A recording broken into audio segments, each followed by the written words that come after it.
Oh,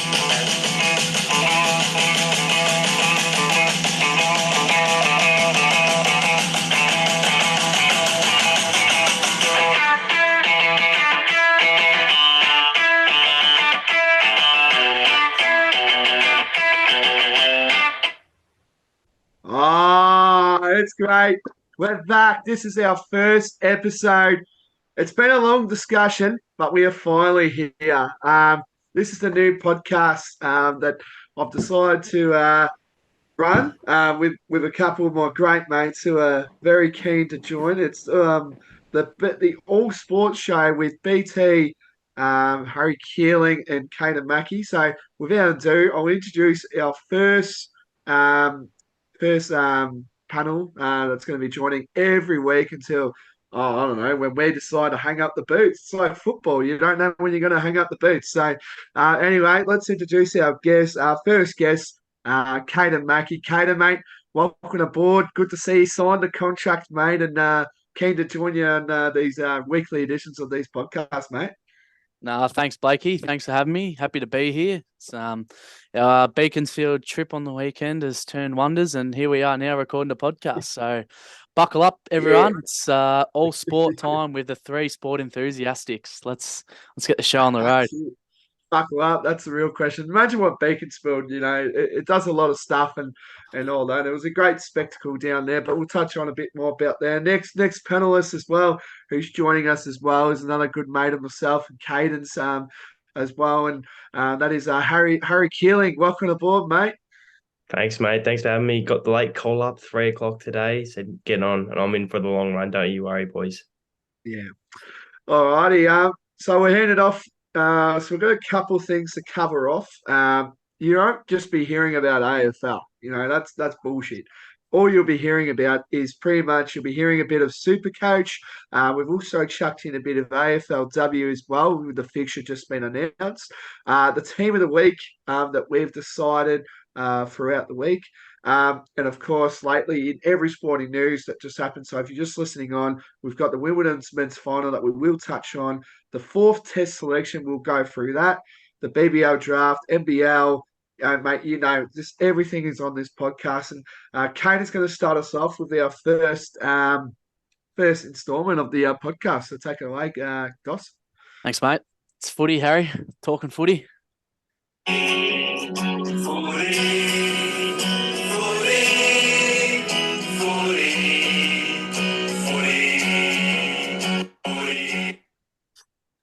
Oh, wow. So first segment for this podcast, we're going to be talking about local footy. So each week we'll do touch on local footy. So every week we'll discuss the footy league that all three of us are involved in, the Eastern Football League, and then we'll choose another league across Victoria to discuss as well. So in this week's episode, we'll be going through the EFL, all 5 divisions, and we will touch briefly on a league that myself and Blakey have a little bit to do with, the West Gippsland Football League. So I think I'll hand it over to you, Blakey, as we hit the ground running with the Premier League. Well, there's actually one division in the West Gippsland Footy League, but I think we'll just go through a couple of results.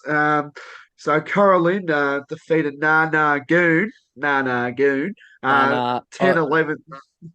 Rumour has it they're Nana gone now. Oh, Nana gone. Nana gone, I heard. So 10-11-71, Coralin won to Nana gone 42, 5-12-42. So inaccurate kicking cost them.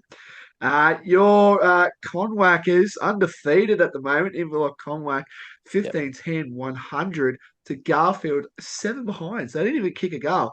My beloved Phillip Island Bulldogs got home very easily, 21-14, 140 to 2-5-17. I haven't been down to a Phillip Island game this year, but I'm just a proud supporter of them from afar. Kui Rupp lost an absolute thriller down here at Kui Rupp Recreation Reserve. Dayleston 6-8-44 defeated Kui Rupp 6-4-40. Corumburra, now this is a story. They used to be not great the Giants, but they're becoming okay. And they were 12-8-80, defeated Bunny at 4-7-31.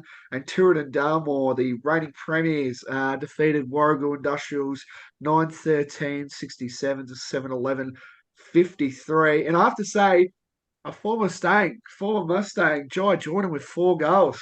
So that's a pretty good start by him. Good Yeah, outing not by the bad young man. from JJ. He's gone down the island to play, so wish him all the best. Just looking at the ladder though, Blakey. Yep. I think it's a 3-team race, to be honest. I don't know if anyone can get close that are outside the top three. So we got the top three, Inverloch, Phillip Island, and Tooradin Dalmore. Do you think anyone outside of those 3 teams can win it?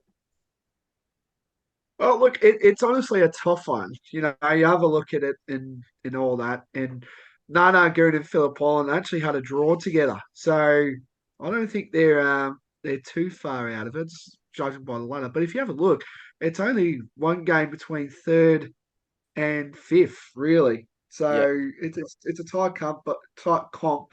But I just looking at the coon whackers at the moment, I think they're just putting an absolute stamp in their authority at the moment. And the thing is, I think Phillip Island and Inverloch actually play each other round 18, so that will be a absolute belter down at Inverloch.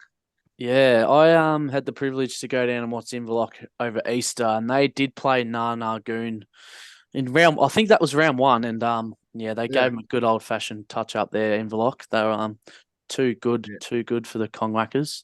yeah, But yeah, it'd be interesting to see how it turns out. I wouldn't put my money off Tooradin and Dalmore just yet. They got a pretty good list, so it'd be interesting to see yeah. how that all plays out.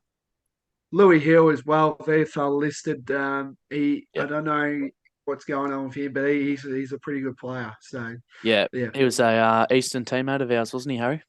Yeah, yeah, played a whole year with him on the wing. Very yeah. good player, very classy.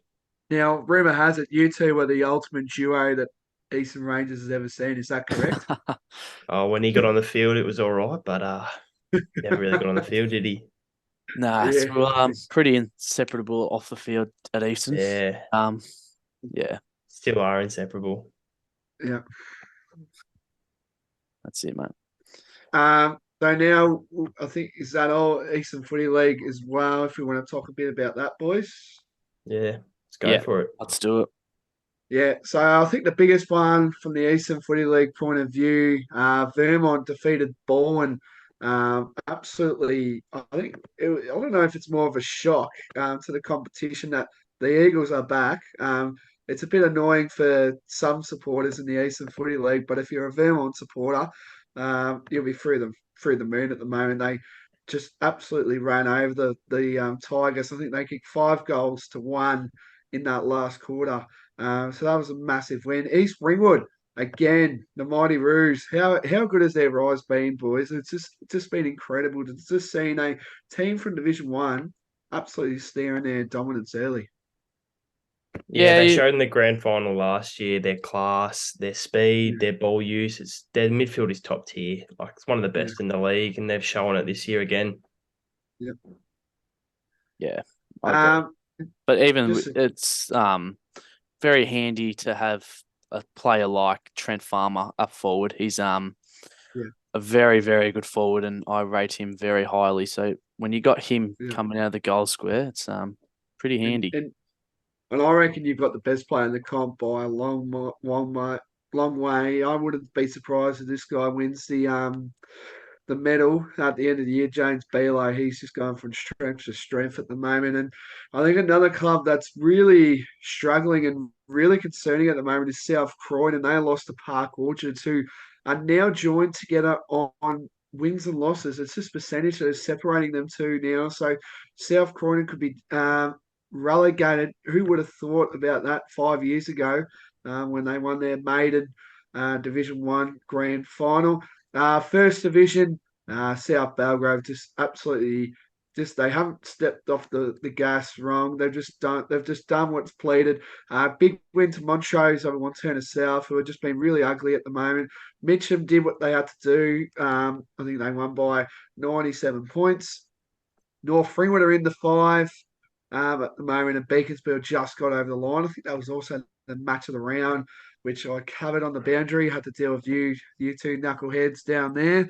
Uh, I Bit, think the mate. biggest one in second division, East Burwood took a massive scalp over Heathmont. Ringwood won. I think it was 3 goals so against the Basin. Waverley Blues won by 114 points. Baronia still doing what they've been doing all year, and Mulgrave defeating Templestowe, which is another huge win for the Lions. There, it'll be interesting next week because they've got Ringwood, so it'll be interesting. Third Yeah, division now. very. Sylvan defeated Oakley District pretty easily. Furniture Gully defeated Coldstream very easily again. Warrandyte defeated Whitehall, so they're coming. I feel like Warrandyte are just coming, and I think they've got a pretty tough run. But I think I reckon they're going to sneak in. I'm telling you right now, I think they might sneak in. And Domvale just destroyed Fair Park, which they've been doing the last month. Actually, they've been playing some pretty impressive footy into fourth division. Chertside Park will be playing finals. I just can't rule that out. Yep. They're now 8 games clear of Forest Hill. Scoresby did what they had to do against Croydon North, and Surrey Park won by 117 points, I think, or 117 points by that. So that's the Eastern Footy League. West Gippsland done for you. Both footy leagues, good footy leagues. I don't mind going down a country game um, and all that. All right, so now we'll chuck it over. If one of the team panelists want to go through the rounds 18 results, if anyone's interested, boys, who's down? Yep. I'll take it away for you, Blakey. So, Give it a go, Dossa. yeah, mate. Round 18, the AFL saw the Doggies play the Swans on a Thursday night blockbuster. The Doggies 76 versus the Swans 78. So the Swans came away with a 2-point win. It was good to see Buddy Franklin hitting the scoreboard again with a few goals and Tom Papley doing his little pest thing as he does most weeks. And also John Longmire's 300th game as well. Can't forget about Yes. that.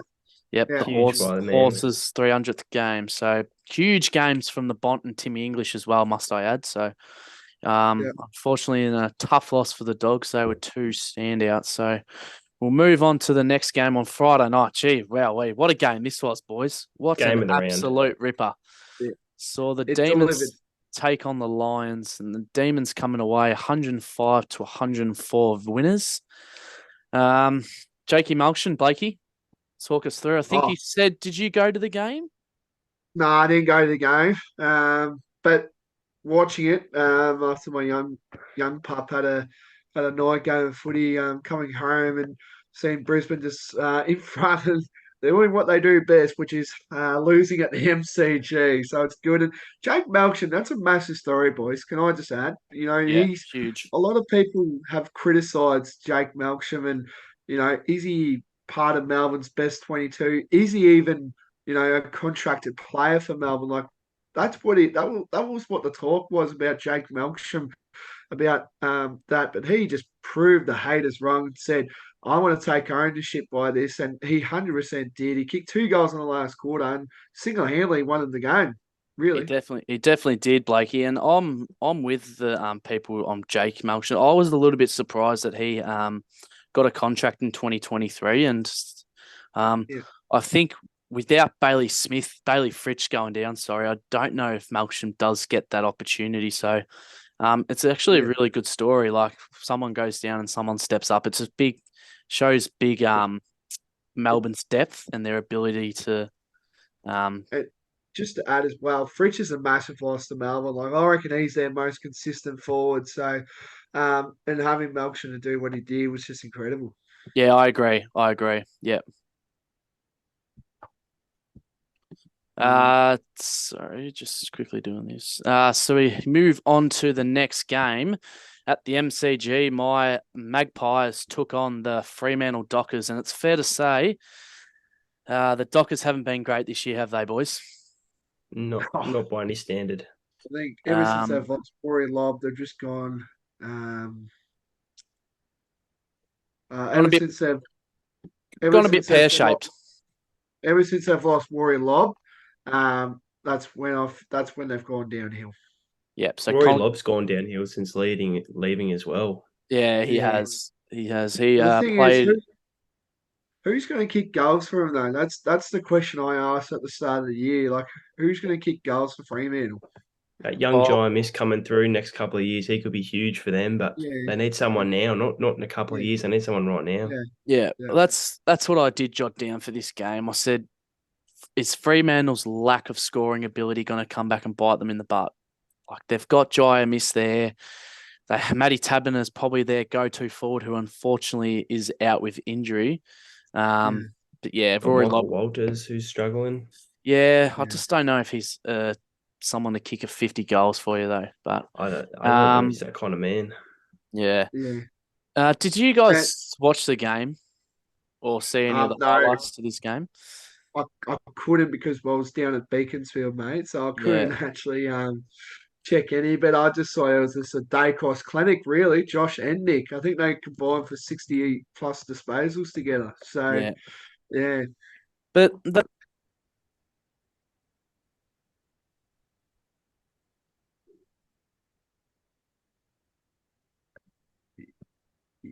you know, mate. We've lost you there, Caden.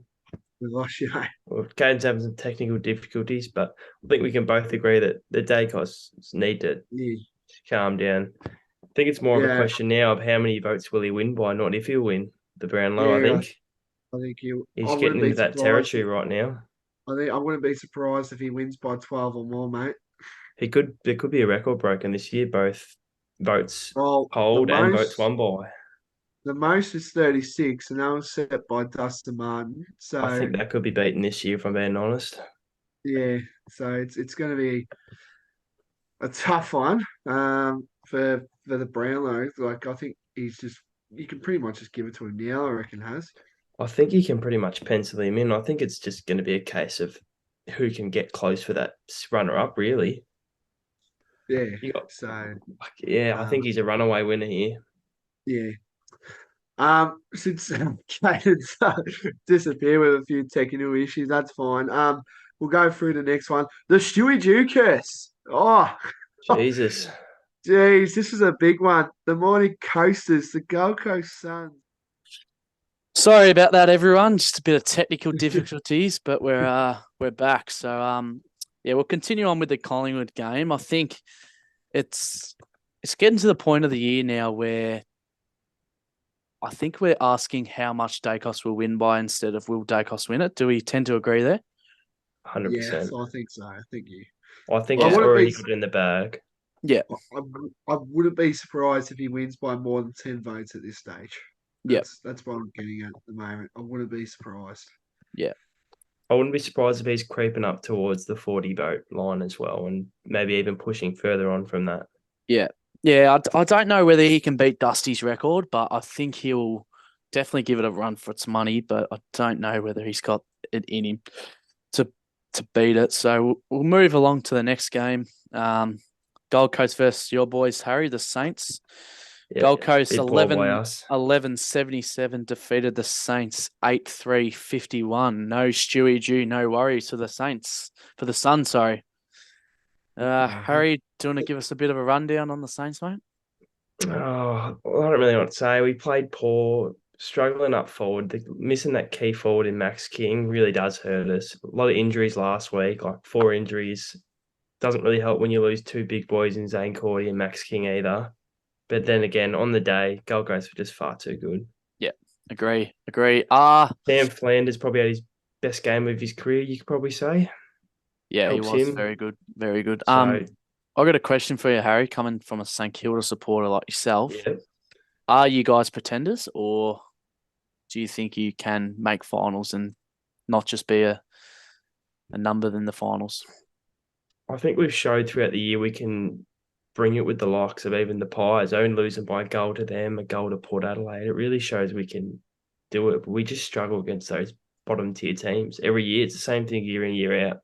Yep. Start of the year, we're predicted top 8, start season good, fall late, and then Yeah. I think it's just all about from here consolidating. We got a tough run to finish it, but if we can consolidate and make the 8, I feel like we can give it a little bit of a run. Yeah. I'm not sure if you heard or saw Ross Lyon's statement during the week, but he came out and said, when our big guns aren't firing, we don't have people to step up and replace that. He said it's harsh, but it's reality. Do you tend to agree with that? Because I know we went and watched the Saints last week against the Demons together, and the likes of Steele and Marshall and Wilkie and Sinclair were up and about, but I just don't know whether the bottom 10 players can bring enough to the table for the Saints to get across the line. Do you feel the same? I'd probably tend to agree with it. Our midfield has probably been an area which has both shone and struggled. When you lose the likes of Steele, it starts to crumble from there. And same with the back line. If we were to lose Sinclair or Wilkie, I reckon it would just fall away from there. So I Yeah. reckon it's something we need to look at in the off season, either picking up or drafting, I feel like. Yep. And one for you, Blakey. Are the Suns good enough for finals, or is this just another No, case of the intern coach coming in and getting a win? I I honestly can't see him making finals, unfortunately. I think those two losses that they had, I think the Collingwood one, that really hurt Stewie Jew, I think. Yep. Just because it was a sellout game and the Suns thought that they were ready to take it on board. We saw it last year as well. I don't know if you would have saw Caden on, don't know about you, Harry, but it was only like 3 points or something like that where Collingwood actually won by a point or something like that. I just don't know when they're going to be ready, and that's a real question because they're looking for their next coach, and their succession plan that they had in place was to win an AFL premiership by 2025, and that's 2 years from now. I just can't see it happening, unfortunately. Fair enough, mate. Thanks for that. We'll move on to the next game. So we had Carlton versus Port Adelaide. Carlton 18-14, 122, defeated Port Adelaide 10-12, 72. And boys, are the Blues back? I'd probably As say much, yes. as Yes. much as I hate to say it, I think they are. I saw a I fact during the week that only two teams in the history have won 5 games in a row by 50 points, and Colton have got 4 in a row by 50, and they've got West Coast next week. So I think they're pretty likely to join that list. yeah, I am. I'm starting to say yes, the Blues are back, but after seeing the injury to Harry Mackay, I think that is going to be a huge loss for Carlton. Like, I know they've got Charlie Curnow and Jack Silvani to step up, and you could probably say Harry Mackay hasn't had one of the best years, but he takes a good defender with him. That's the problem that I'm seeing here with Carlton. So now you look at their forward line, you got Curnow who will take the best defender, which is what he's done most of his career. But now you're getting someone like a Jack Silvani who's going to cop a second best defender, and I just don't think he's good enough to get a second best defender. And I think Carlton's scoring will take a bit of a toll to this Harry Mackay injury. Your thoughts on that, boys? I can't see Jack Silvani and Jesse Motlop kicking 8 or 10 between them every single week. No. I think that's what they need, and that's something that they can't give them every week. So I feel like I tend to agree with you in that department there. Yeah. Yeah, I totally back what you're saying there, Harry. I just feel like they're just lacking. Once Curnow's up and about, he's probably the most. He's probably Jeremy Cameron's probably one of the hardest forwards to stop down once Curnow's up and about. But the thing is, it's the others that need to do it with him. And the thing I've noticed with Carlton is they're not really a midfield-based goal kicking team. Like I know Paddy Cripps, he might kick a goal every now and then, but they don't really kick many goals from the midfield. Yeah, I agree with you there. And just touching quickly on Port Adelaide, are their key defenders their big issue? Obviously, they got a lead down there, but Tom Jonas is starting to become a bit of a liability down there. Ryan Burton in and out of the side. Trent McKenzie, I think, missed on the weekend due to injury as well. So that's a big question mark over Port Adelaide for me. I think, I think as well, Tom Jonas, that was his first game in about, I think, 6 weeks or something like that. So that's just saying something as well with Port Adelaide that have they gone a bit too early and maybe even peaked a bit too early because they've got Collingwood next week and it's going to be very tough. It's going to be a great game, that's for sure. We'll move on to the next game as the Cats take on the Bombers down at GMHBA Stadium. The Cats too good in this one, 18-14, 122, defeated the Bombers 7-3, 45. Geelong are on the charge, boys. Can you see them in the top 8? Yes. 100% yes. Yeah, it's a yes for me. I think they've got maybe 4 of their last 7 games. Might be wrong on that, but they've got a lot of their games coming down at GMHBA, and I think they play very, very good down there, and they're very tough to beat. Yeah, so I they can't are, yeah. see them losing any of the games down there. And Essendon, for me, are very similar to St Kilda. They've shown that they can compete with the best. Obviously, they brought it to Collingwood for 3 quarters. They beat Melbourne. But it's their forward line for me, I think. Like, you got your big 2-meter Peter down there playing some good footy. Kyle Langford stepped up and kicked goals for them this year. But it's the same with Carlton. If those two don't fire, where's your goals coming from? Because their midfielders don't hit the scoreboard too often, and they haven't got too many small forwards that have kick goals. Jakey Stringer can have the occasional good game and kick 4 or 5, but I think they're going to have to make a change to their forward line, and Sam Wiedemann's a bit out of form for him. So moving forward, I think Essendon's struggles will be kicking goals. Yeah, I couldn't agree more there. I'd agree with that. Yeah. A lot of, Beautiful. yeah. Go, Blakey. What were you going to say, mate? Oh, there wasn't much to talk about in that game. It was just a Geelong masterclass, really. I just thought so. Yeah, not much. I think just the Bombers just disappointing again, but we'll touch on it a bit later. But they've got the Bulldogs again at Marvel, which I think is a crucial game, not only for Essendon, but for Bulldogs as well. Yeah, I agree. We'll move to the next game. Adelaide took on the Giants at Adelaide Oval, and it saw the Giants with a run over the top in the last quarter win, defeating the Adelaide Crows 8-9, 57 to GWS 10-11, 71. It was a pretty good Big game. sound. There is a big sound coming, Blakey. That's for sure. Hey. Are they going to make it? Is the question. Will they make the 8? I think they will. Do we think Adelaide will, or are we thinking they're going to fall down a bit? The thing that just worries me with Adelaide is they don't know how to close out close games. So they've lost here to GWS. They lost round 1 to GWS, and they've lost to Collingwood twice in close games. So, and we all know finals is a different game, but finals are close games. I just don't think Adelaide will have experience to win games like finals. So I don't think they make it for me.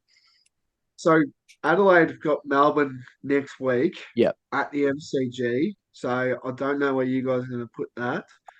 And then they've got the showdown the week after. So that's 2 huge weeks for Adelaide, really.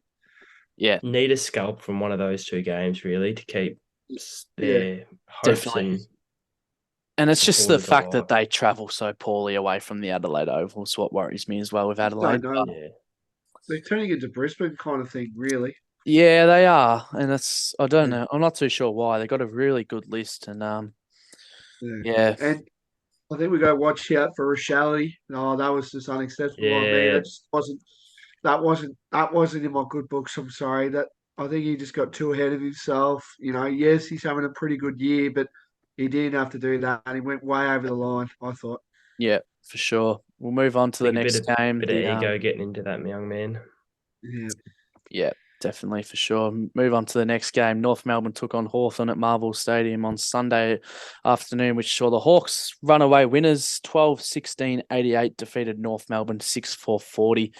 It was a pretty ordinary game, to say the least. Hawthorn's inaccuracy nearly cost them, but they were too good over North in the end. North Melbourne's injury woes continue, boys. Will we see North Melbourne win another game for the year? Well, I was listening into some press conferences today, and also from their president, Sonia Hood. And Sonia's, don't get me wrong, she's a beautiful lady, in sport. Come on, Liz. She is, and from reports, and she's come out and said, stay with us, kind of, that kind of thing. But you've been saying this for 3 years, though. That's the thing. Like, you've been saying this since 2020, and to now. Like, honestly, the things need to change, and they just haven't delivered. They haven't. I think they've been in the bottom um, yeah, for a long time, and their win loss ratio will be very difficult. And Brett Radden, of course, wants to stay and still be alive, but I don't think we'll be seeing Clarko probably till last month, boys. Yeah, it's interesting, mate. Haven't heard much about Clarko. Harry, you got any thoughts there, mate? I just don't know about North Melbourne. Like they've had their draft picks this year that have come out and pretty much shone from them and pretty much led the team. But I think the fact is, will they stay? Like, do they have enough there to be able to keep the young players around? I think that's the major question. Yeah, And they're a that's funny. Sorry, Doss. They're a funny bunch too because they get to Marvel Stadium, they get there, and until about halftime, they're all gone. yeah. They're all gone, and the game was pretty boring. I was about to go to sleep at one point. It was just too boring for me, to be fair. The only thing that I see the shining light in North Melbourne is you're starting to see players like Luke Davies, Uniacke, Bailey Scott, um, those type of players are coming through and they're starting to become really good, consistent AFL footballers, which I think you'll see in games of George Wardlaw and Harry Sheasel and Cooper Harvey on the weekend. But it's just they need to find something around these young players to build on. I know they went out and they got Liam Shields and they got Aaron Hall, but those blokes just probably aren't the answer to help these blokes develop into good footballers. So I reckon if Clarkson is around this off season, he'll be looking to go recruit some mature age players who are still in their prime. And Who, have, who are we thinking though? Like that's the question though. Like I was thinking maybe the likes of Dyson Hempel. I would even put him in there because he's I think he's out of contract coming up soon. He'll be one that they would have to target. Would that Um, be like playing that like Luke Hodge type role when he went to Brisbane, like that kind of role? it could be. They need someone. They need. They can't rely. I know. Yes, they're looking for the future, which is great, but they need like as you said, Kate, mature age. mm, You know, I would say a forward just to help Larky out as well. Larky's just his shoulders must be really sore after games because he's been if he wins the Common this year, that will be the best Common, I reckon. Him and Oscar Allen, which we'll talk about later. But yeah. I feel like Nick Larkey he just needs a little bit of help. Yeah, for sure. And I think someone like a Brandon Ellis who's gone to Gold Coast, he's in and out of their best 22 at the moment. I reckon someone like that would be a perfect fit for North Melbourne midfield. But And he doesn't even have to be in their best 22, Brandon Ellis. He can be, go to the trainings, and train with the midfield group to get them better. yeah, nah, you make a great point there. We'll move on to the last game of round 18. Was the West Coast Eagles taking on Blakey's Richmond Tigers at Optus Stadium, which resulted in the Tigers with a 38-point win, defeating the Eagles 8-12-60 to the Richmond Tigers 14-14-98. Blakey, you want to take it away, mate? I'm sure you would have watched this game with a close eye. Yeah, quite frankly, I think it was quite boring again on a Sunday. I just think that percentage is what's going to get Richmond. I feel like, if you have a look at the Swans, I think they're like 103. Carlton's 111 at the moment. I feel like those two sides, their percentage is what's going to get them. And Richmond ruined them. I felt like, and even though we won, we got the job done. Yes, we got that, but percentage is what's going to get us here. And credit to West Coast, they fought really hard. They were down by 47 points at one point. It looked like to get really ugly, but credit to them and all that. But the thing that needs to be stamped here, boys, I don't know if you saw this, and I don't know if this is going to sit well with me, but Morris Prioli Jr. Oh not yeah. answering the call, that Yeah. that did not sit well with me, unfortunately. If your coach rings you, it's in any level, anything. You answer that call straight away. There's no umming and ahhing, none of that. And especially in the AFL, I wouldn't be surprised if he's in the twos next week. It's a Yeah, very poor look. yeah, I agree. It's a poor look, but there's no, I'm not saying what he did was correct, but what I can understand his frustration. He's a young kid looking to cement his spot in the team and probably had a lack of opportunity and was wanting to get that game out to probably try to get a little bit more match exposure. For me, Richmond made the wrong decision taking him out of the game. If I was Andrew McQualter, I would have kept Rioli in the game and rested one of your senior players like a Cochin, a Prestia, or a Dusty, like someone more experienced who's definitely going to play next week, but could be a little bit sore traveling over to Perth. I think Richmond got it wrong with the sub there. Yeah. Yeah, but anyway, the Tigers just got what they needed to do. So, I think that's all. Yeah, it was a good effort by West Coast, but as we said with North Melbourne, they've they're a long way off it at this point, especially with they haven't got unlike North Melbourne, they haven't got many good young talent coming through. But all right, that's all we got for round 18. We'll move into round 19. So as we go through the games, boys, we'll read out our tips for the round. So I reckon we just do tips. I think that's fly through it. Yep, fly through it. Yep, beautiful. All right, so we got round 19. We'll start Friday night. Essendon versus the Doggies. It's going to be, I think the Doggies for me. Yep. I'm gone Doggies as well. Doggies, yep. Saturday Arvo, Richmond versus Hawthorn. I think that's a pretty self-explained. Yep. Tiggy train still up and about, boys. Tiggy train. At Marvel is Carlton and West Coast. I think Carlton. Can't see West Coast getting up in that game the at odds all. The odds are very high again. It's giving me the Sydney vibes, I think. So. I think Carlton's $1.02 and West Coast are $15. I wouldn't be surprised if it goes to 34. This could be the game of the round on Saturday afternoon. The Brisbane Lions take on the Cats at the Gabba. I think the Lions get the job done for me, considering it's at the Gabba. I'd agree with that one, but I can't see it being a big blowout. I can see it being under a goal either way. Yep. I think the Cats. I'm going the Cats here. I think the Lions will be a bit rattled from their 1-point loss. It'll be hard for them. I would love to see them respond, but I still think they'll be rattled. Geelong, they've been informed. So I'm going to go to Cats. Even though it's a sellout Gabba crowd, I still think the Cats for me, I reckon. Josh Dunkley's confirmed a starter today, so he'll be back in the midfield for the Lions. Big in.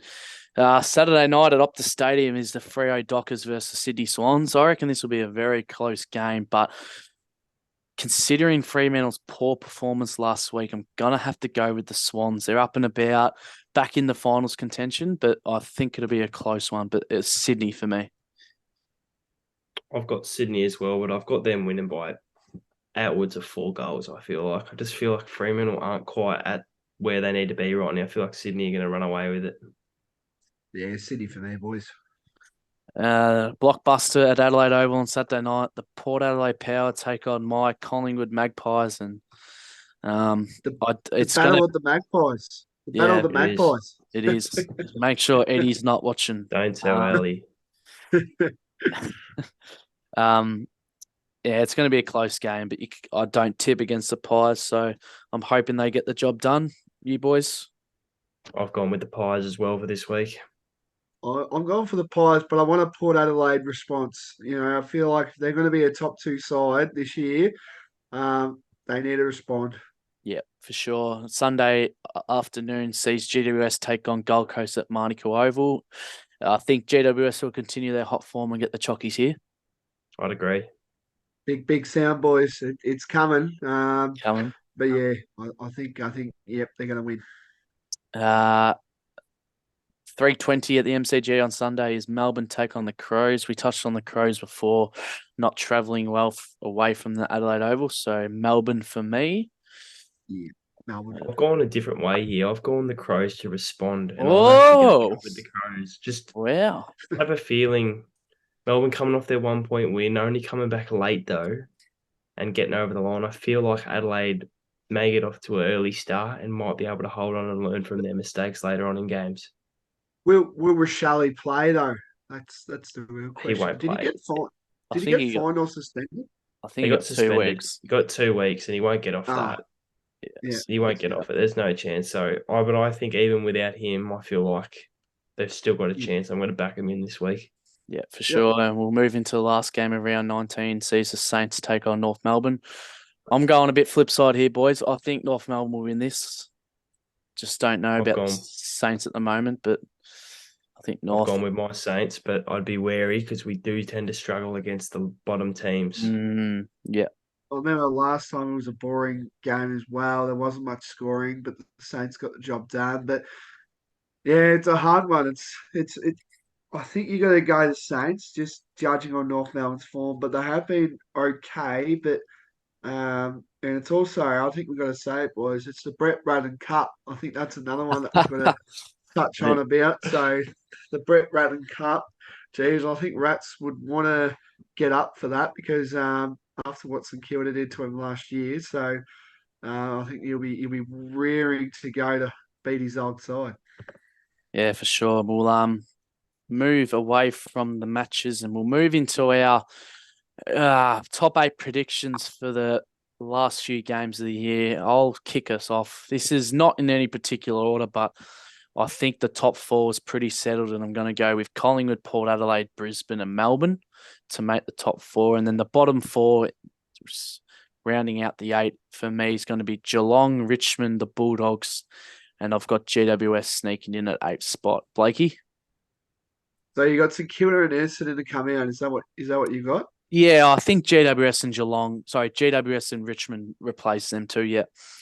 So you don't see Carlton making it. No, as I said before, I don't see Carlton making it without Harry Mackay. No. Yeah, just a quick one. That's No. fine. I like it. It's all good. Yeah, as you said, don't think the top 4 is going to change. I think they've really, I think basically besides Collingwood, between Port Adelaide and Melbourne, it's if they want to get a home final or not. So that's what I'm going for at the moment here.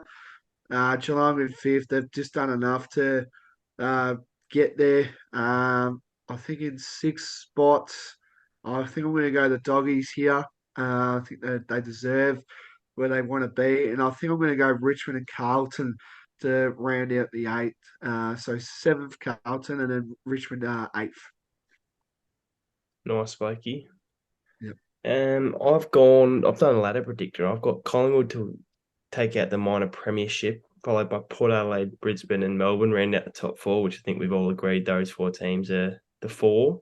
Yep. I've then gone Geelong in the 5th spot, Western Bulldogs 6th, Carlton 7th, and I've got my Saints to slide into the 8th spot there, only by percentage though. Yeah, I think St Kilda have just done enough if they want to make finals. I think they've done enough. They've banked in the early wins, and yeah, that's where I feel it like. Yeah.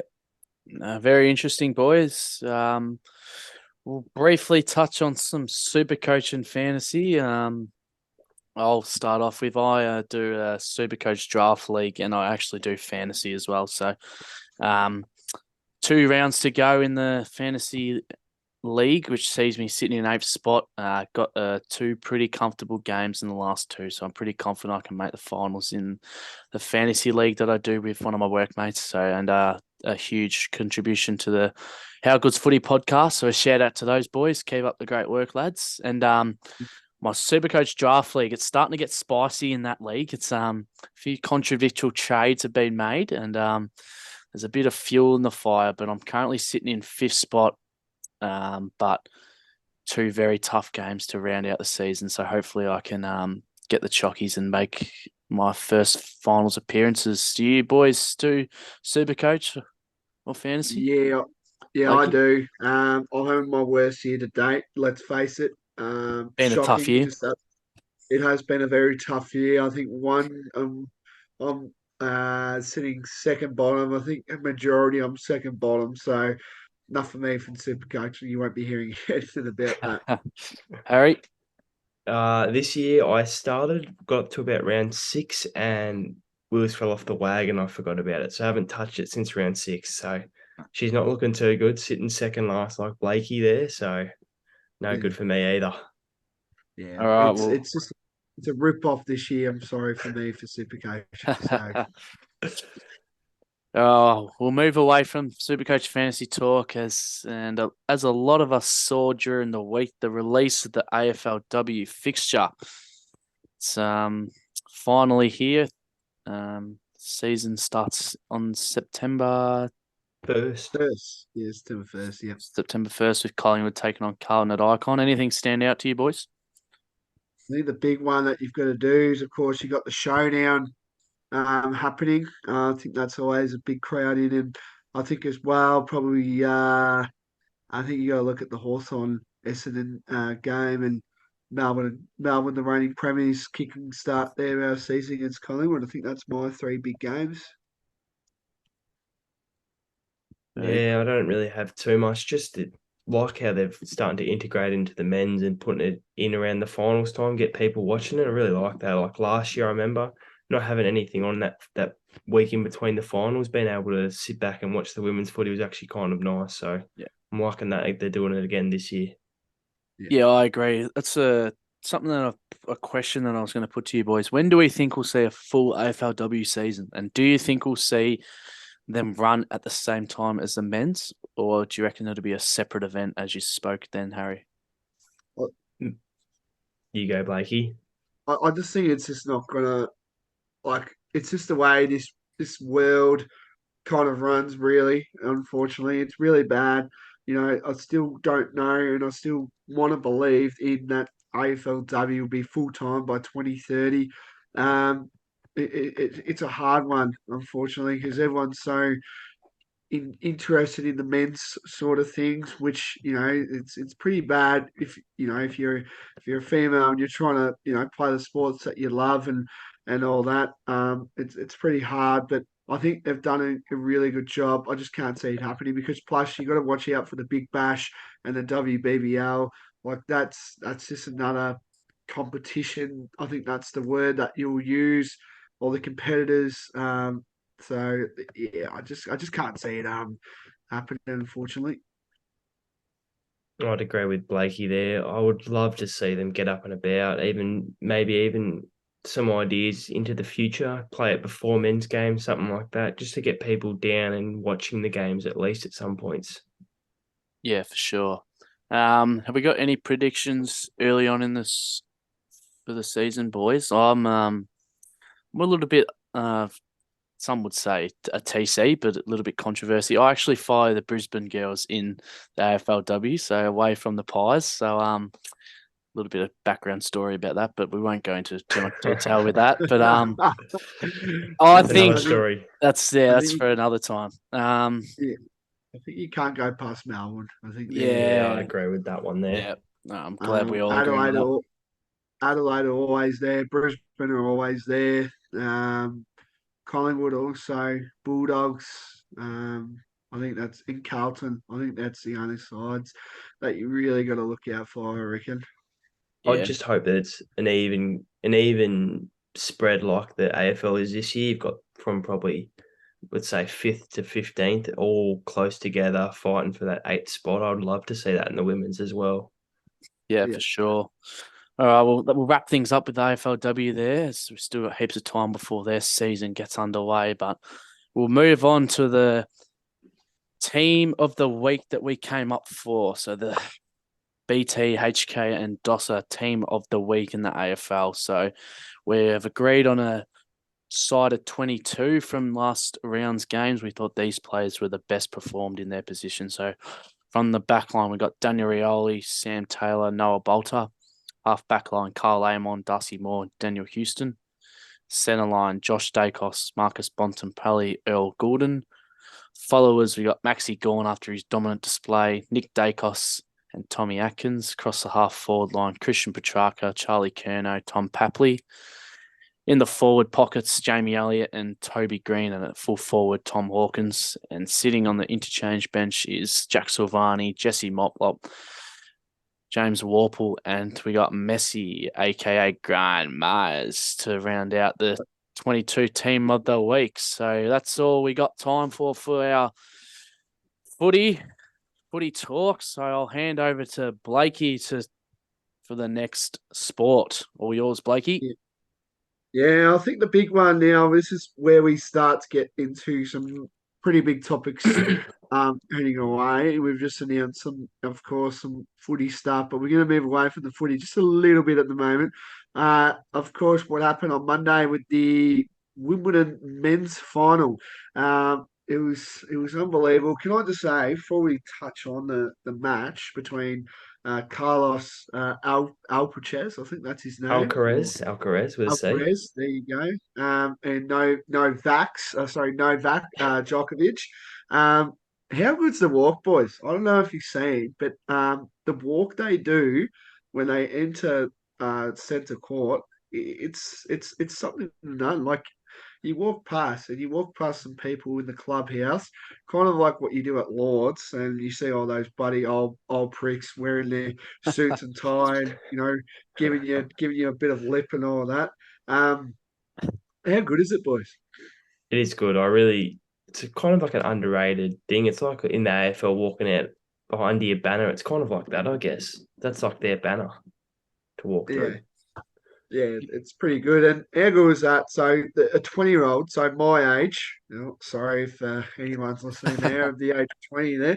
But just saying as well, like what he's done, Carlos is unbelievable, and he's the world number one at the age of 20. I think he is Yes. the youngest um, world like seeded player in tennis history. He had a bit of a struggle early. He was down 6-1. Djokovic, we all thought that it was all Djokovic, but he just turned things around and just played his normal tennis, boys. Yeah, I got it written down here. I read an article the other day about how a lot of older tennis players and a lot of tennis watchers aren't liking his play style. I find it a bit boring and controversial, just the old drop shot into a long shot, back to a drop shot, getting them all moving. What are your boys' thoughts on that? I'm not a massive tennis fan, mate, so I don't look too much into it, but I think it's great for the sport. Obviously, the last few years we've had the big names like Djokovic and Federer and Nadal at the top. It's just good to see some fresh blood coming through the ranks, and Yeah, hopefully we can about see time. this. Sorry, Blakey. It's about time Tom beat him too, so it's Yeah, good. yeah. Hopefully we can Well, see it's this young gun out in Australia later in the year for the Aussie Open. Yeah, well, it's the first time in over 20 years since Leighton Hewitt won Wimbledon in 2002 that one of the big four in Joker, Nadal, Federer, or Murray has won Wimbledon. So it's Yeah, 21 years right. since that's happened. So it's about time that someone stepped up. I might have Interesting. to buy a Spanish flag for the Australian Open just to We give it a might have little bit to. of support down there and make sure to keep quiet down in the Australian Open because they get a bit frustrated if you yell and scream and not like the footy. So anyway, that's our Wimbledon's final. Now, boys, the best day I think to start my week is the Ashes, the fourth test. It's here, and Australia's up 2-1. Yes, Yep. we know that, but from what I'm hearing, the Poms reckon they're still alive in this series. And I wouldn't back that at the moment. Our great mate Ollie Robinson, he's been dropped. Ollie I, Flogginson. I can Yeah. see why he's been dropped. I think he just needs to zip the lip and play cricket. I think that's what he needs to do. So Jimmy Anderson comes back into the side. I think that's really the only key changes.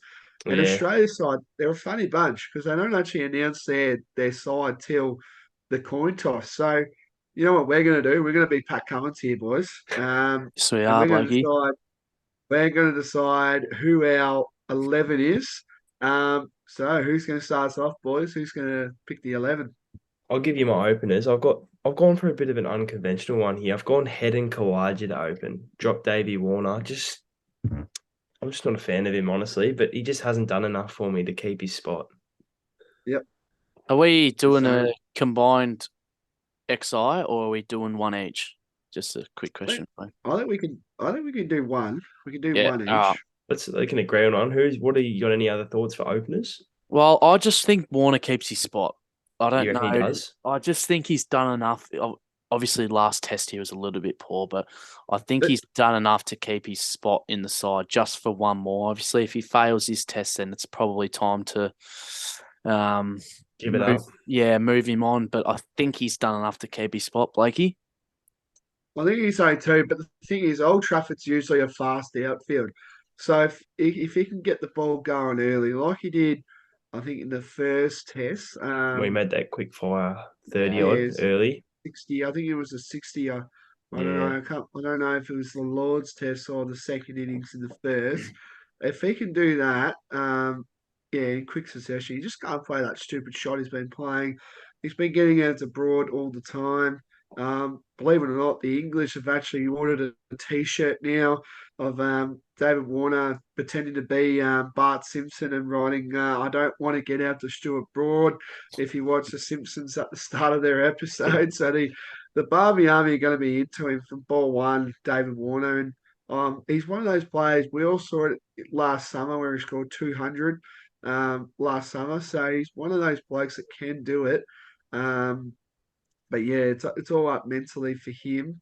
I think that's it. But we've got to focus on about Nisa and because he's been in incredible form lately as well. And same as Mitchell Marsh, but also Cameron Green. Like, will we see him coming in? Like, there's a lot of questions for this fourth test side. Yeah, I think we just got to look at does Marsh keep his spot with his 100 he makes in the Test series? Does he keep it, or does Green leapfrog him again? Well, I I think think he's got I think he's got to stay in. Just looking at I'm not too sure if you boys saw it, but the first little sneak peek of the pitch, it looks pretty flat, bit of a road. Yeah, It's going to be a bit of a batter's pitch, and I think Mitch Marsh and Cam Green, just their variety they bring with bat and ball, and I think they're going to play both of them. To be honest with you, who do you I drop? think That's the question. Hazelwood. I think Hazelwood needs a rest. I just can't uh, see him playing three tests in a row, So you're unfortunately. going with two all rounders and Yeah. I'm two genuine pacers, or are you dropping Todd Murphy for this and going with y- Head as your specialist spinner? yeah, No, I'm I think leaving you got to. Murphy out. To be honest, I've read a few articles the last couple of days, but even one from Moeen Ali, and he seemed to think you need a spinner.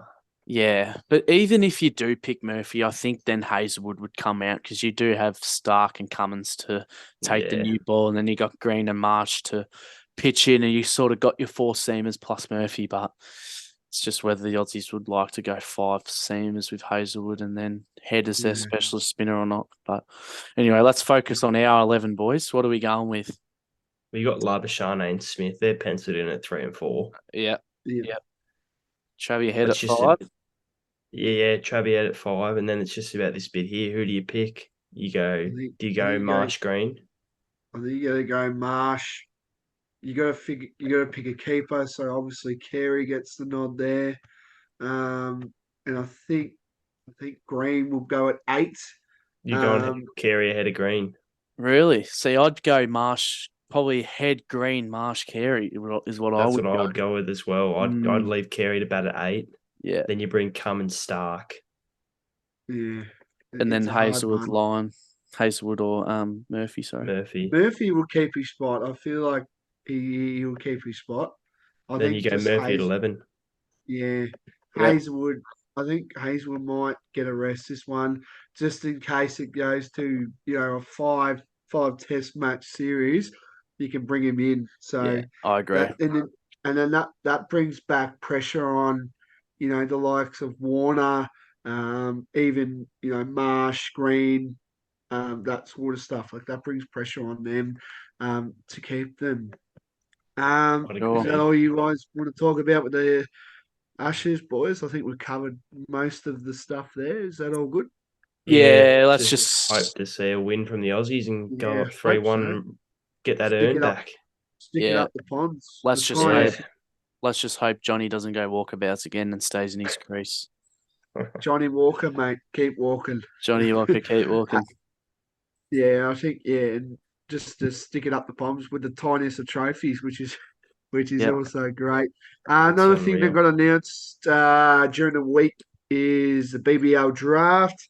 Won't go into too much detail as we don't know, but Melbourne Stars got picked one. But from reports, I think the Melbourne Stars and the Sydney Thunder were the two favourites to do well in the draft. So I think we can skip Skip past over that. that We'll one. we'll Yeah. we'll touch more on that when we know more of the players that are nominated for the draft. I'm assuming, Blake. Yeah, Yeah, because yeah. there's So different levels. Instead of having their rounds, they have levels. Start with like platinum players, then gold Yeah, players. So they do it a bit differently over there as well. yeah, for yeah. sure. Yeah. So now we will go into the NBL news slash free agency. There has been a bit of movement, especially with Melbourne United welcoming back Matthew Dellavedova, which is great for the team. They've picked up Luke Travers as well, Melbourne United, so they're building really nicely. I've got a couple big ones here. DJ Hogg has gone from the Cairns Taipans to the reigning back-to-back champions, the Sydney Kings. So that's a big one there. Wildcats might have got Keanu Pinder as well, which is another big one for the Wildcats. So that's good. They're looking likely to be another threat. Um, we'll do more predictions for the NBL, I reckon, when it gets closer. Yeah. But that's pretty much it. It's been pretty quiet, to be fair, the NBL. I think it will heat up probably in August, Yeah. month before the season starts. So that's Yeah. another thing we'll keep Once an the eye out. NBL one seasons wrap up, I think there'll be a bit more Yeah, talk around there. a lot of development signings, you reckon, probably around there as well. So, Yeah. yeah. Um, NBL fantasy, I reckon we will probably do NBL fantasy. Yeah, we'll Um, do that this but year. Yeah. I reckon we do top three players who will have in our NBL fantasy, boys. Yeah. Who's going to start? Yeah, I haven't looked a hell of a lot into it. But Jacob Wiley is one that stands out for me back to the Adelaide 36ers. So I'll probably be selecting him. I think you got to go with Delhi coming back.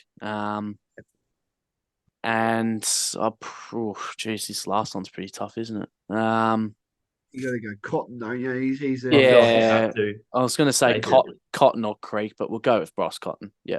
yeah. I think my top three would probably have to be, I don't know if I could fit these three players in, but I think you've got to go, Cotton, Creek, Golding. That's probably my top three, if I could fit them all in, of course. So, yeah, Salary cap I've issue, gone. yeah, Blakey. Yeah. yeah. We know a bit about that. Might have to get the Clear, old mate. paper bags out like South Belgrave down there. Oops. Oh, hey, Hey, Low blow there. low blow. hey. Gone a bit different with mine. I've Yeah, kept Bryce Cotton in there. You've got to go with him. But yeah, and then I've gone Mitch Creek.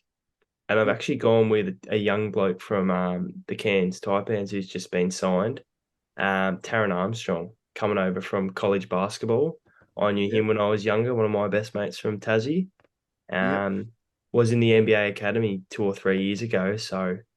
could come out as their not starting point, but backup point guard who could potentially in the next couple of years get a go as a starting point guard on a roster. Yeah. He's a little bit So, of a close connection there, Harry. Yeah, inside information there. Inside info. Yep. Bring it to so the potty. yeah, bring him in, mate. We'll take anyone, and Yep. you Yeah, can take us in the inner sanctuary when the Cairns Taipans take on Melbourne United. I reckon down at JCA, John Cain Arena. can give you a bit Um, of inside info, Blakey. Don't you worry. we know you love a bit of the scoop, mate. The scoop's always good around there. So we might just go early. I think we're pretty early. NBA. I think we'll just go short and sharp here. NBA championship. Who we going there, boys? Miami Heat. Yeah, I'm going Yep. Miami Heat as well. Yep. I think if they get Dame as well, which I Yep. believe they will, he's forcing himself there at some point. I Yep. feel like they're Yep. going to be the number one to beat. Yep. I think for me, I think it's the Bucks. Unfortunately, listening into Giannis, he is just going in some beast mode season. I'm telling you what, I wouldn't be surprised if he wins MVP because he's had Got him enough of as your these MVP reports. pick. Yeah, I wouldn't be surprised because he has had enough of these reporters and all this saying that, it's a failure of a year. If you listen to his final press conference, he's on a mission, that bloke. But anyway, biggest fall. Now this one's a tough one, I reckon. I think it could go both ways for the biggest fall, I reckon. I've gone with the Memphis Grizzlies. I've gone just off Jar's suspension early on. That's going to take a bit of a hit. And then I've also gone just losing, even though I don't rate this bloke highly, Dylan Brooks could be a big loss for him. He's a bit of their glue guy. So I feel like they may Barometer fall type. off. Yeah, Barometer type. Yeah. bit like that. Bit Race Matheson. Yeah. Dane, Um. you want to add in? Yeah. Yeah, sorry, mate. I'll take over. It's funny you're talking about the Bucks, mate, because I think they're going to be the biggest fall. Oh, Um, Yeah. that's a I, bit of a left field one. yeah, I just don't know. Like, I heard a lot of off-season talk about Middleton leaving and not being happy, and Giannis not sure whether he's going to stick around or not, and Brook Lopez as well. So I reckon there's a little bit, and the firing of their coach. I reckon there's a little bit of off-court issues going on in Milwaukee. So it'd be interesting to see how that plays out. Even with Robin Maybe Lopez signing, you still Yeah, think Brooks going to leave? no, Brooks signed, but I just don't know if it's if The there's right more, option. yeah, if there's more issues behind the closed door. But but it could be also the Celtics as well. Jalen Brown, of course, hasn't signed that Yes. max contract, so yeah, another team that could potentially fall.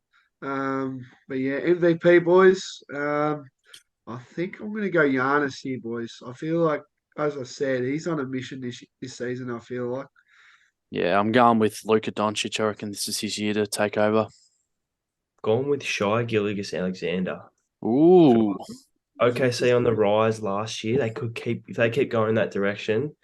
He Yep, could be on it, averaging 30 last year, and he's not even he's a pass first point guard, so yep. love it, could be love something it. there. Most improved. Sorry, rookie of the year. Sorry, Scoot Ah, Henderson, got to be, yeah, it's got to Victor, be. Victor, it's got it's got to be Victor. No, Victor. Scoot Most Henderson. You watched. most improved. I've gone Um, with a weird one here. I've Yep, gone with Rudy Gobert. yep. Jesus. I feel like their first season Timberwolves wasn't overly great, but I feel like him and Cat over the off season, something could fire. I feel like him or Jalen Green. It's got to be Jalen Green with Houston. Gets his third season now, third season. Third, I think. Yeah, Feel like this might be his time to blow out and become a 25 points per game, 6, 7, 8 assist type player. yeah. I'm going with He was probably a bit unlucky not to win it last year, but I'm going with Jordan Poole, most improved. I think a switch to Washington, probably a starting role, bit more of the go-to man. I think he'll really thrive on this challenge and yeah, be the player that everyone thinks he can be. Just I on that think one, yeah. Caden, do you think he can be the number one, or is he going to be the number two option behind Kuzma? I think he's got to be number one. I think Kuzma plays his best as a shooter. So when he tries to be the one guy tries to do a bit too much and sort of results don't happen for him. So yeah, I think Jordan will be the go-to.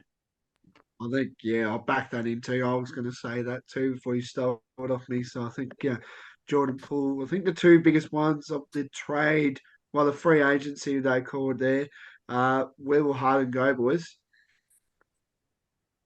I think he's going to Oh, force his way to the Clippers. yeah, Yeah. I That's agree. been the Yeah, that's been the murmurs, and I feel like he might force it himself because he wants to play with Russ again. I feel like he I might force his just way to the Clippers. I think he will force his way to the Clippers, but I don't know how they're going to work with Russ, No, me either. Harden, Paul George, and Kawhi. Like they're all blokes that want to be the go-to. So yeah, I Yeah. reckon it's a failure waiting for disaster for me. But And does Dame get traded? yeah, goes to Miami. Yeah. When do you think he Miami. goes though? Because they said they're happy to hold on to him for as long as they can. Portland. Yeah. I think Portland just don't. Yeah. I think Miami will have a good enough deal to get the job done. Does that deal include Tyler Hero? Yes or no? Yeah, yeah, Yeah. it does. I think Miami can do without him. You can, but saying that they have lost a lot of their role players, like they lost Vincent Struess, and they lost someone else, Victor. I think they lost as well, but I still Yeah. think their depth will be good enough. Like I still got Duncan Robinson, Jimmy Butler. They need to go find a power forward. I think that's what cost them in the finals. Yeah. All right. So that's our NBA talk done. So now we're going to move our attention now to rugby league. So the NRL, which is it's getting a bit heated at the moment. Just with a few teams getting into Munson at the moment. The mighty Broncos are playing unbelievable football, but the Panthers are just haven't put the brake off the pedal, I guess. Really, they've just been playing some good football. the Storm as well in amongst it as well, rounding out the top three. So that's probably about it from the NRL. There just hasn't been much advertising to let us know that there's NRL on. So Nah, our Dolphin boys are sort of falling down the ladder there, Harry, haven't they? Yeah, starting to struggle. Fins up, Fins up. boys. Yeah, that's it. fins up. There we go. It. Chi-ho. Anyway, so that's all we need to talk about with the NRL. There's just not much advertising for it, so I think we need to. I think they need to put a little bit more advertising up around that. Another big one as well, which is coming to Amy Park. I don't know if any of you boys have driven past Amy Park in the last in the last week or so. But the FIFA Women's World Cup is in Melbourne this year, in Australia, and also New Zealand. Which is going to be great for the women's sport to be back in the park, which is great. And our girl Sam Kerr, who's just doing Sam Kerr things at the moment, just being an absolute weapon for Australia. Can we see us winning it this time around on the sports bet? Gamble responsibly too, boys. It has Australia $12 to win the World Cup at the moment, and they've got the USA as favourites. I think it's hard to go past USA. Their women's team every year in, year out just dominates. I've got them in my predictions, Australia finishing in the quarterfinals, which I feel is very good from a standpoint of where our sport is in terms of soccer. So I feel like quarterfinals would be a win for us. And who's going to beat us? I feel like I don't know, but I don't really know enough about soccer to know who exactly, but I feel like quarterfinals would be good. And I might have to tune in a little bit more to soccer now. Sam Kerr to dominate for me. Yeah, I've got that down as well. Yeah. Yeah, I think she's just an absolute wrecking ball. Harry, do you want to talk us through the NFL news that's coming around? I think the new season kicks off next in September. Is that correct? Yeah, preseason games start in September, so it's starting to come up. There's a bit of news. So DeAndre Hopkins, don't know if you boys know who that is, but probably arguably one of the greatest wide receivers ever, moved to the Titans, picked them over the Chiefs even. Bit of an interesting choice. Not many people were sure why, but there's been a lot of conversation around why that is. But he feels he wants to go to a championship team, and he's chose the Titans, who, let's just say, are not a championship team over the Chiefs. So it's a bit of an interesting one. And there's also a bit of controversy going around Saquon Barkley, who's a running back of the New York Giants. Not getting paid enough and wants a bit more money, and he could potentially sit out the year if he's not given enough money. Jeez, what are our thoughts on that, even though we may not know a lot about it? What's sit well. Nah, it doesn't sit well with me either. It's sort of like who was Jay Crowder 2.0? Well, if this is the best way to describe it in AFL terms, it would be like a ruckman such as Grundy or Gawn, we'll say, like Gawn, getting paid less than what a fringe player who plays in the midfield would. So let's just say Gawn should be paid probably $1 million, and he's getting paid $200,000 a year. What's the reasoning behind him getting underpaid? Like, what's running backs as a whole are underpaid. So a lot of other running backs have come out in support of Saquon Barkley and agree that they need to be paid more, because I think they're one of the lowest paid position players, and they probably do the most for a team. So there's a lot around that. It's more of taking a stance rather than him wanting more money. It's more wanting money for all running backs rather than just himself. So I think it's more of a NFLPA issue rather than a player issue. Fair enough. Right. Interesting. How's the who do you follow in the NFL, Harry? Just a quick question. I follow the Green Bay Packers. So I'm a Giants fan.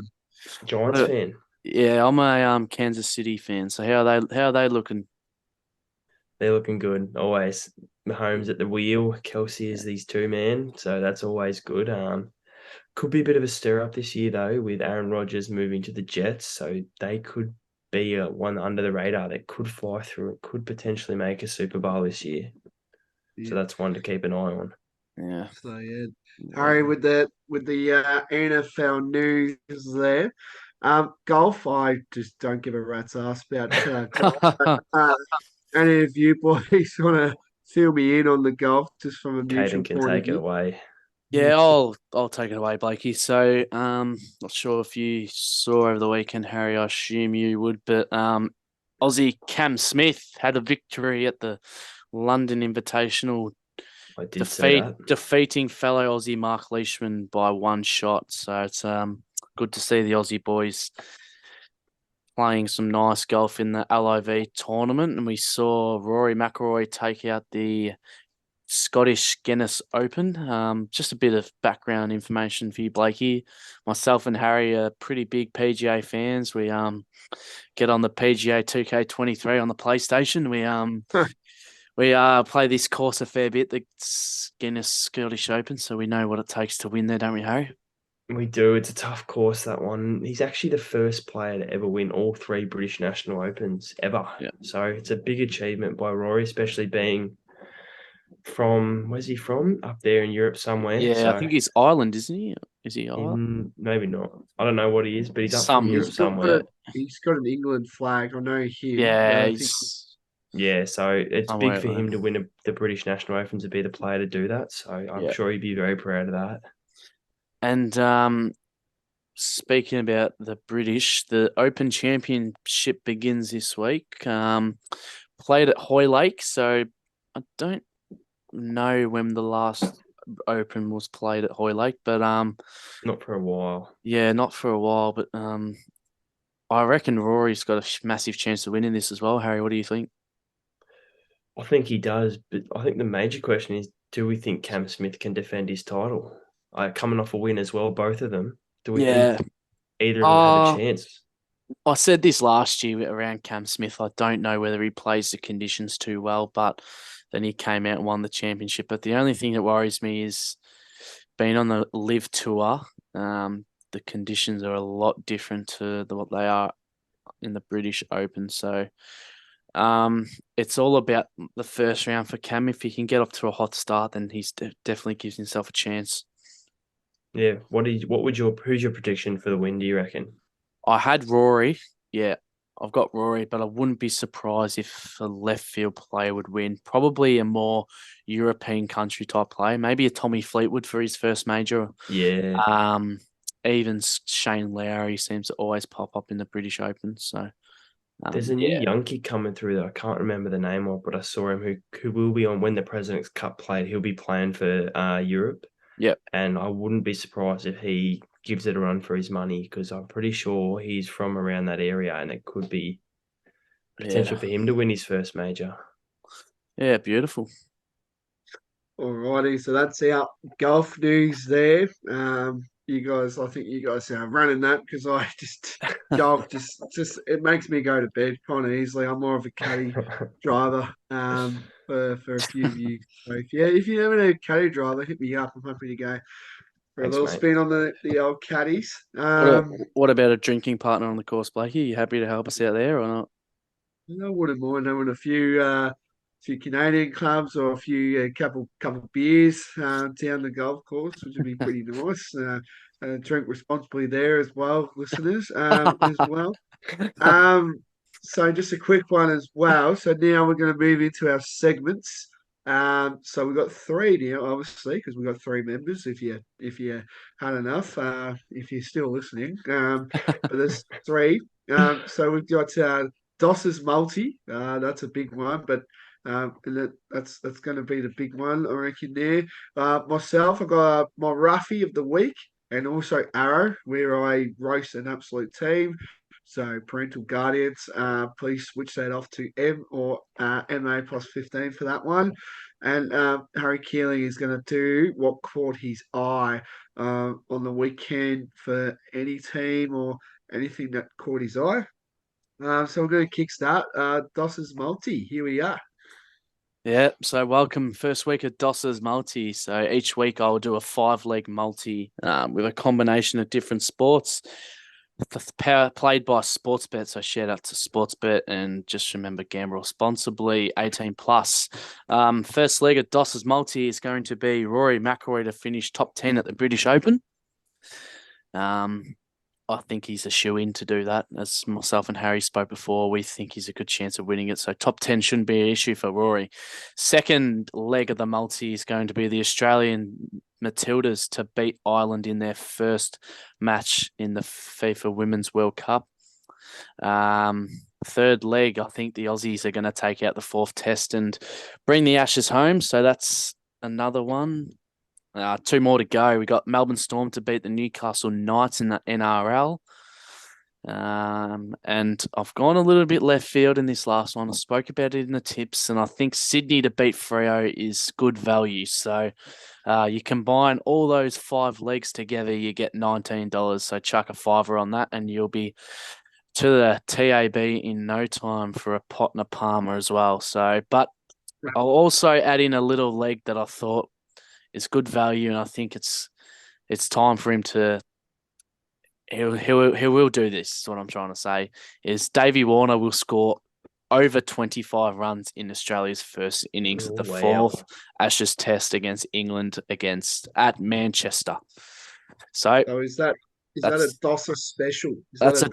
Yeah, I couldn't put it wouldn't let me put that one in the multi, mate. So that's a bit of an outside leg for any big punters out there that want to follow through with that. So that's Doss's multi for the first week.